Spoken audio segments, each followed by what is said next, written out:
Margaret Thornfield had always believed the world owed her special treatment. At 42, she carried herself with an air of superiority that made store clerks nervous and restaurant servers dread her arrival. Her perfectly styled blonde hair, designer handbag, and habit of speaking to managers had earned her the unofficial title of Neighborhood Karen among local residents in downtown London. On this particular Tuesday morning in July, Margaret was rushing through the bustling streets near Buckingham Palace. She had an important lunch meeting with her book club committee, where she planned to convince them to change their monthly selection from classic literature to romance novels. The morning had already gone wrong when her usual parking spot was taken, forcing her to walk several blocks in her uncomfortable designer heels. As she hurried past the palace gates, Margaret noticed the crowd of tourists gathered around the famous royal guards. These stoic sentinels, dressed in their iconic red uniforms and tall black bearskin hats, stood motionless at their posts. Their job required absolute stillness and silence, no matter what happened around them. For centuries, this tradition had been maintained with unwavering discipline. Guard James Wellington had been stationed at his post for nearly 2 hours. The 28-year-old soldier took immense pride in his role, having worked his way up through the ranks over 6 years of dedicated service. His perfectly groomed mustache was his signature feature, something his fellow guards often complimented. James had spent years growing and maintaining it according to military regulations, and it had become part of his identity. Margaret's frustration peaked when she realized the crowd of tourists was blocking her quickest route to the restaurant. She tried pushing through politely at first, but the dense gathering of camera-wielding visitors made progress nearly impossible. Her patience, already thin from the parking situation, completely evaporated. "Excuse me," she called out loudly to Guard Wellington, expecting an immediate response. When none came, her voice grew sharper. "I said excuse me. I need to get through here immediately." James remained perfectly still, his eyes focused straight ahead as his training demanded. He had dealt with difficult visitors before, and protocol was clear: maintain position and composure no matter what. Margaret's face reddened with indignation. She wasn't accustomed to being ignored, especially by someone she considered a mere employee. In her mind, these guards were essentially costumed performers, there for tourist entertainment rather than legitimate military personnel. "This is absolutely ridiculous," she muttered, her voice carrying across the courtyard. "These people think they're so important just standing there doing nothing." A nearby tourist, an elderly gentleman from Germany, politely suggested she could walk around the other side. Margaret shot him a withering look that could have frozen tea mid-pour. "I shouldn't have to walk around anything," she snapped. "This guard is deliberately blocking my path and refusing to acknowledge me. It's completely unprofessional." The crowd began to take notice of the brewing confrontation. Some visitors started recording with their phones, sensing something unusual was about to unfold. Margaret, however, was too focused on her perceived injustice to notice the growing audience. She stepped closer to James, invading the space that visitors were supposed to maintain. Her voice rose to a level that echoed off the palace walls. "I'm talking to you. I have an important meeting, and you're going to move right now, or I'll report you to your supervisor." James's jaw tightened slightly, the only indication that he had heard her. His training kicked in, reminding him that maintaining composure was paramount, regardless of provocation. He had witnessed other guards handle similar situations with grace and professionalism. Margaret interpreted his continued silence as defiance. Her entitlement transformed into righteous fury, the kind that had made countless service workers' lives miserable over the years. She began pacing in front of him like a predator circling prey. "I know you can hear me," she continued, her voice becoming more shrill with each word. "This silent treatment might work on other tourists, but I'm not some gawking sightseer. I'm a British citizen, and I demand respect." The irony of demanding respect while showing none was lost on everyone except Margaret herself. The crowd grew larger as word spread about the confrontation. Some tourists looked uncomfortable, while others seemed fascinated by the unfolding drama. A security officer began making his way through the crowd, alerted by the disturbance. But Margaret was just getting started. Her next move would cross a line that no one, including herself, expected. Looking at James's perfectly maintained mustache, she made a decision that would change both their lives forever. In her twisted logic, if he wouldn't acknowledge her verbally, she would force a physical response. Without warning, Margaret reached into her purse and pulled out a small pair of craft scissors she carried for her scrapbooking hobby. "If you won't show me proper respect," she declared with dangerous conviction, "then maybe losing that ridiculous mustache will teach you some humility."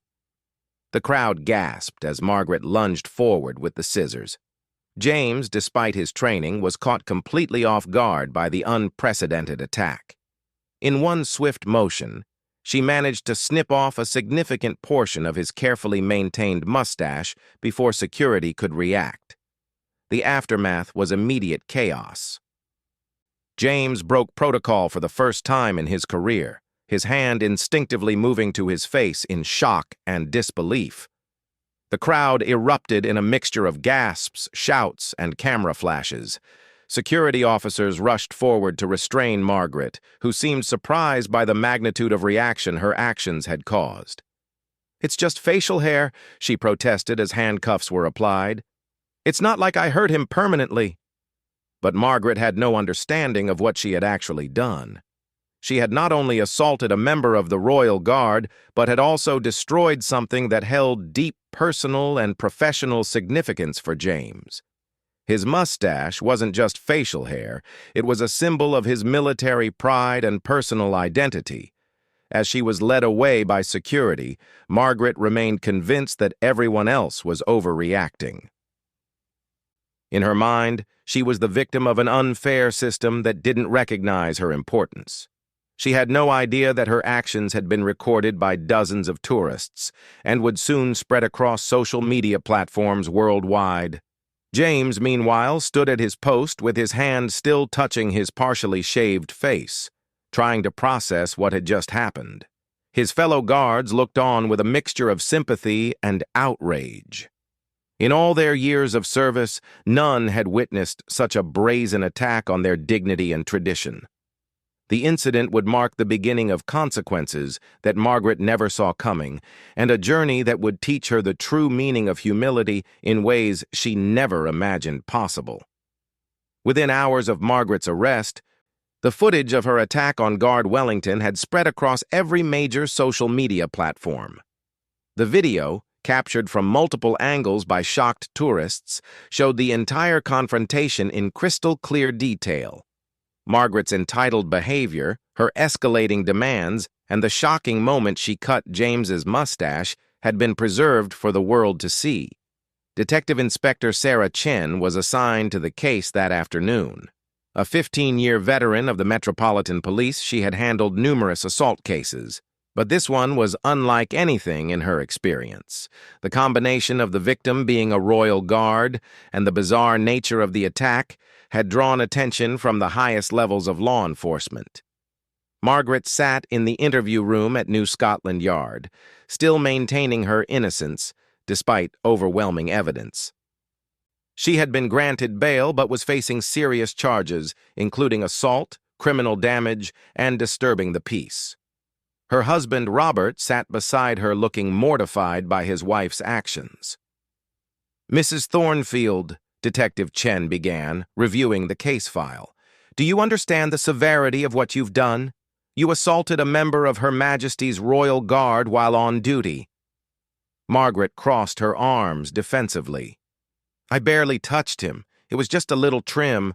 People are making this into something it's not." Detective Chen pulled out her tablet and showed Margaret the viral video.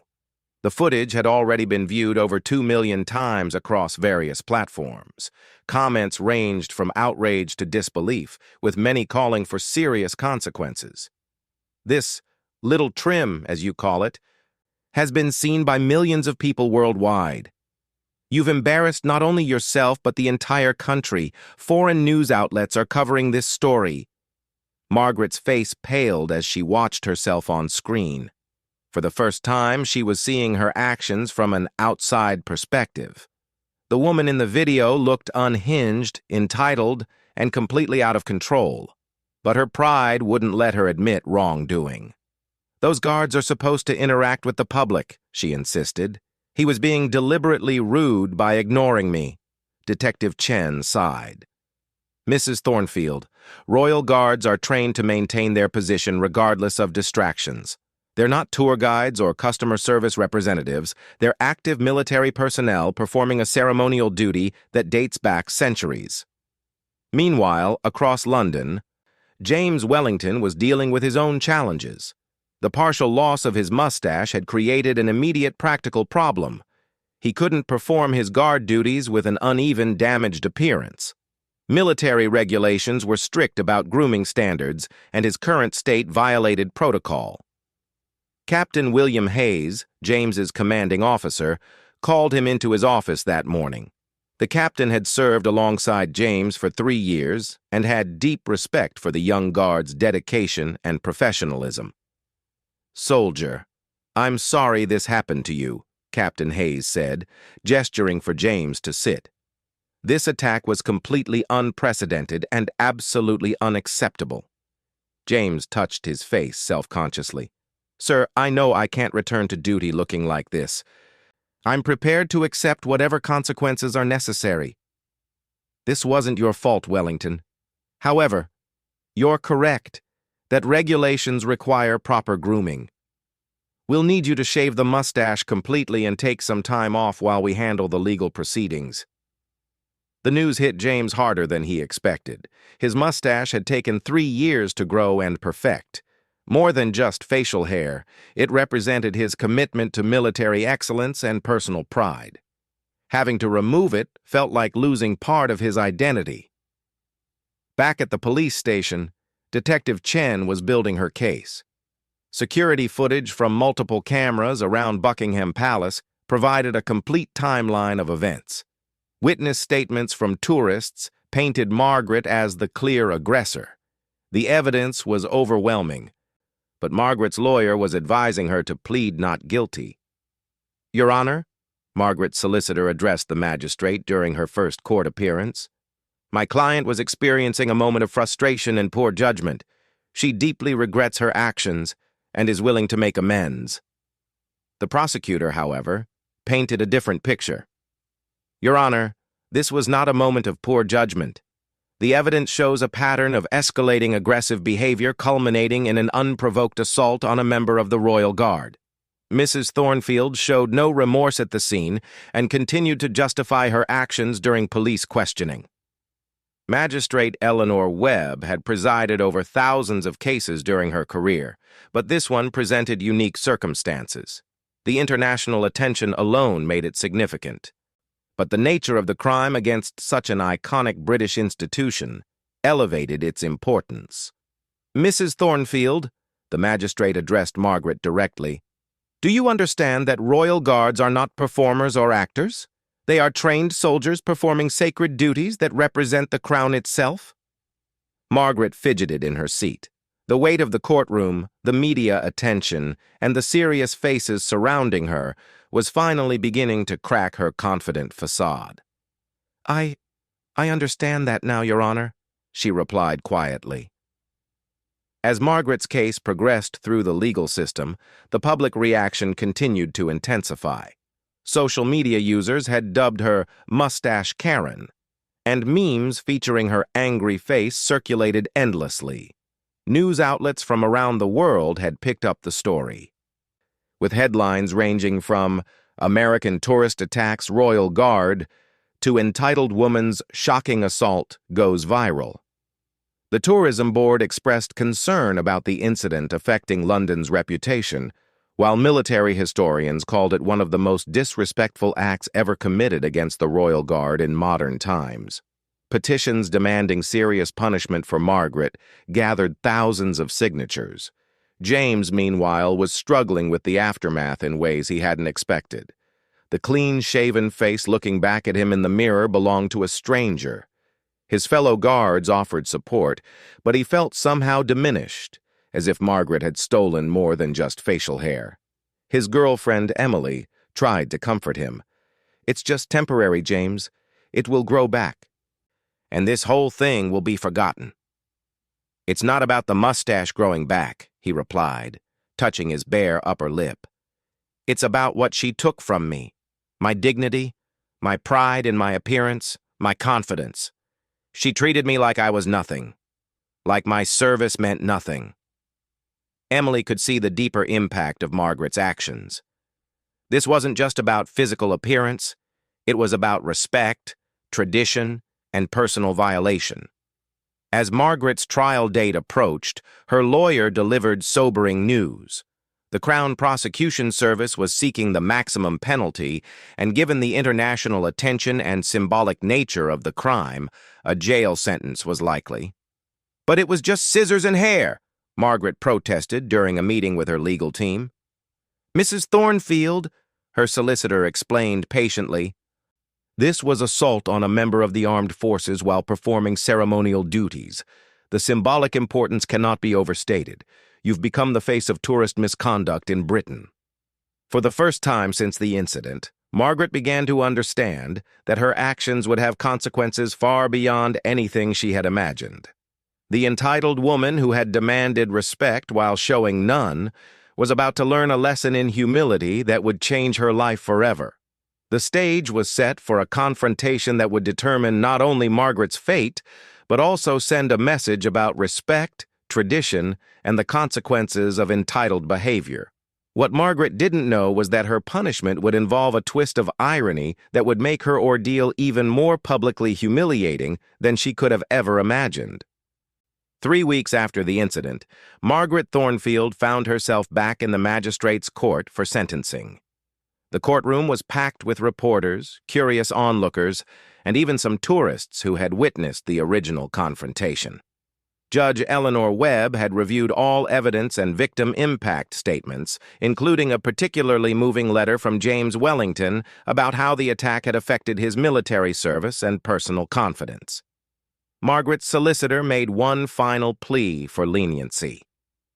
"Your Honor, Mrs. Thornfield has shown genuine remorse and is prepared to make financial compensation to the victim. She asks for the court's mercy and understanding." Judge Webb looked directly at Margaret. "Mrs. Thornfield, your actions that day were not only criminal, but deeply disrespectful to British traditions and institutions. Royal Guards represent centuries of honor, duty, and sacrifice. Your treatment of Guard Wellington was deplorable." Margaret's hands trembled as she awaited her fate.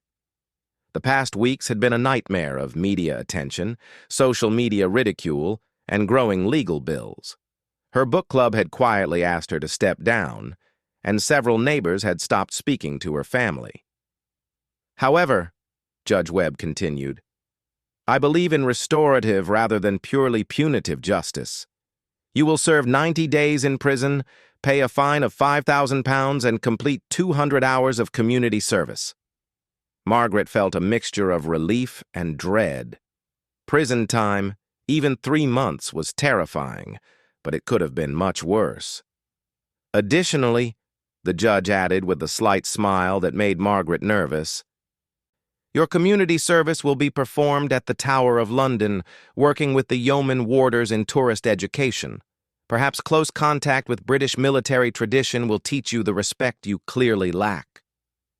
As Margaret was led away to begin processing for her prison sentence, she had no idea that fate was preparing an ironic twist that would make her punishment far more poignant than the judge had intended.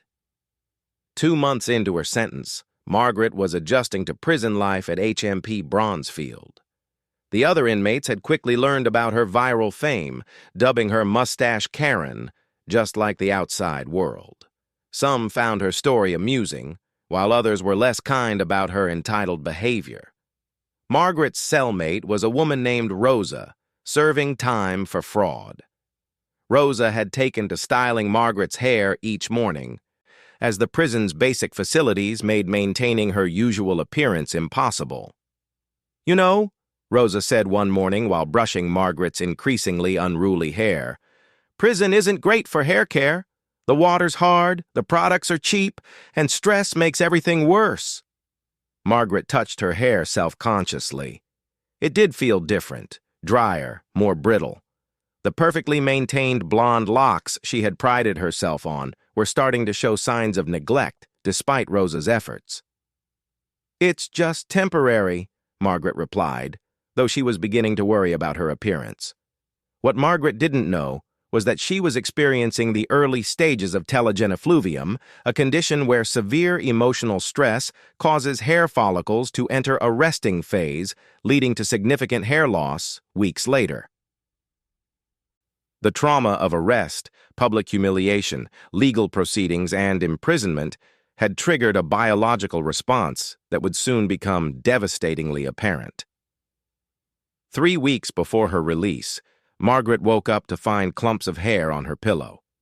Panicked, she rushed to the small mirror in her cell and saw that her hairline had visibly receded overnight. "Rosa," she called out in alarm. "Something's wrong with my hair." Rosa examined Margaret's scalp with concern. Having worked in a salon before her legal troubles, she recognized the signs immediately. "Oh, honey," Rosa said gently. "This looks like stress-related hair loss.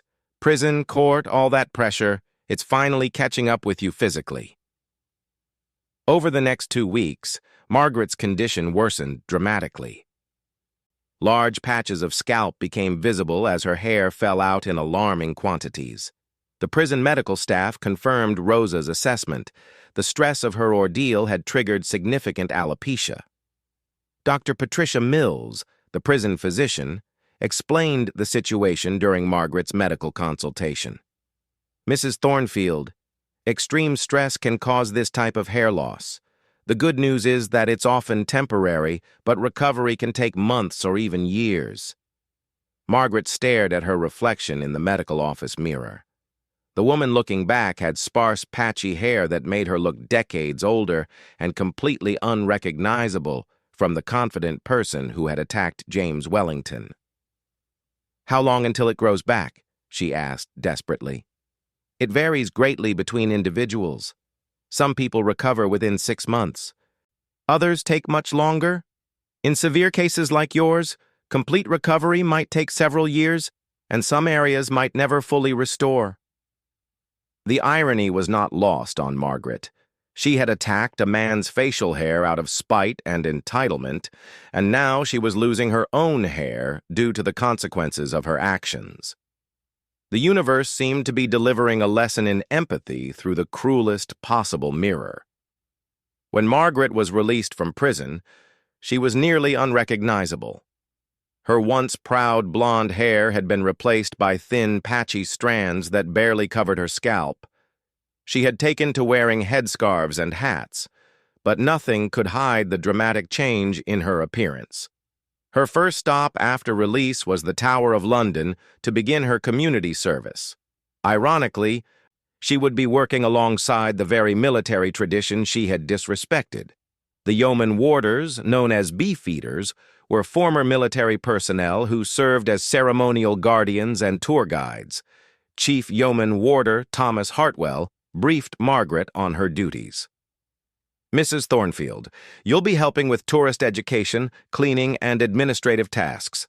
I trust you understand the importance of showing proper respect for this historic institution." Margaret nodded, adjusting the headscarf that covered her damaged hair. "Yes, sir. I understand completely now." As she began her community service, Margaret encountered James Wellington during a ceremonial changing of the guard. His mustache had grown back fuller than before, and he carried himself with the same dignity and pride she had tried to destroy. Their eyes met briefly across the courtyard. James showed no recognition or acknowledgement, maintaining his professional composure.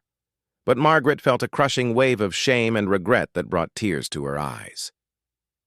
During her lunch break, Margaret found herself in conversation with Yeoman Warder Patricia Hughes, a former Army sergeant who had served for 22 years before joining the Tower staff. "I heard about what you did," Patricia said directly. "That guard you attacked, he's a good man. What you did wasn't just assault. It was an attack on everything we represent." Margaret touched her headscarf self-consciously. "I know that now. I was horrible, entitled, and completely wrong. I'm paying for it in ways I never expected." Patricia noticed Margaret's obvious discomfort about her appearance. "Hair troubles? Stress-related hair loss from everything that's happened. The doctors say it might take years to recover if it ever does completely." Patricia studied Margaret's face, seeing genuine remorse for perhaps the first time. "You know that guard you attacked? He told me losing his mustache felt like losing part of his identity. Maybe now you understand how that feels." The realization hit Margaret like a physical blow. She had been so focused on her own suffering that she hadn't truly considered how James must have felt. Her hair loss was an unintended consequence, but his was a deliberate violation she had inflicted out of spite. Over the following months, Margaret's community service became a journey of genuine education and personal growth. Working alongside military veterans and historians taught her about sacrifice, duty, and respect in ways her privileged life had never required her to understand. Her hair remained patchy and thin, requiring her to wear wigs for any public appearances. The woman who had once demanded respect based on her appearance and entitled attitude now understood what it meant to feel vulnerable and self-conscious about her looks.